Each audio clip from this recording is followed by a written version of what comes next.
Лейликтин Максат айылында өрттөлгөн үйлөрдүн ордуна жаңы турак жайлардын курулушу башталды. Бул тууралуу министрлер кабинетинин Баткен облусундагы ыйгарым укуктуу өкүлүнүн басма сөз кызматы кабарлады.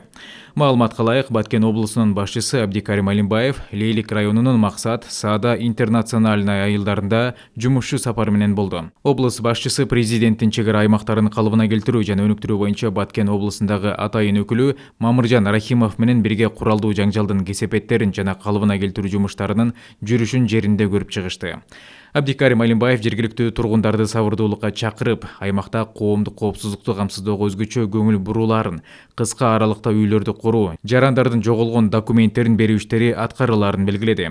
Ошондой эле курулуш компанияларынын өкүлдөрү менен жергиликтүү жетекчилерге тазалоо иштери аяктаган жерлерде турак үйлөрдүн курулушун баштоону тапшырды. Белгилей кетсек, кыргыз-тажик чек арасында болуп өткөн акыркы окуядан Максат айылында 89 үй, мектеп, бала бакча, ФАП, милициянын аймактык пункту, айыл башчынын имараты өрттөлүп, жараксыз абалга келген. Азыркы учурда айылда 50ге жакын убактылуу үйлөр тигилген, электр энергия калыбына келтирилип, таза суу, сууга суу берилип жатат. Максат айылында 1200 адам, 288 кожолук жашайт. Айылда чек арадагы жаңжалда 1 жаран каза болгон.